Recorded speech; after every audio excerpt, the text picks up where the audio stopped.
সাবেক অন্তর্বর্তী সরকার উপদেষ্টা আসিফ মাহমুদের দুটি ব্যাংক অ্যাকাউন্টে 9,78,626 টাকা আছে, আর তার স্ত্রীর অ্যাকাউন্টে আছে 613 টাকা। রাতে এনসিপির অস্থায়ী কার্যালয়ের সংবাদ সম্মেলনে এসব তথ্য দেন আসিফ মাহমুদ।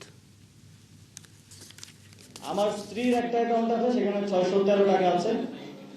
আমার নিজের দুইটা অ্যাকাউন্ট আছে।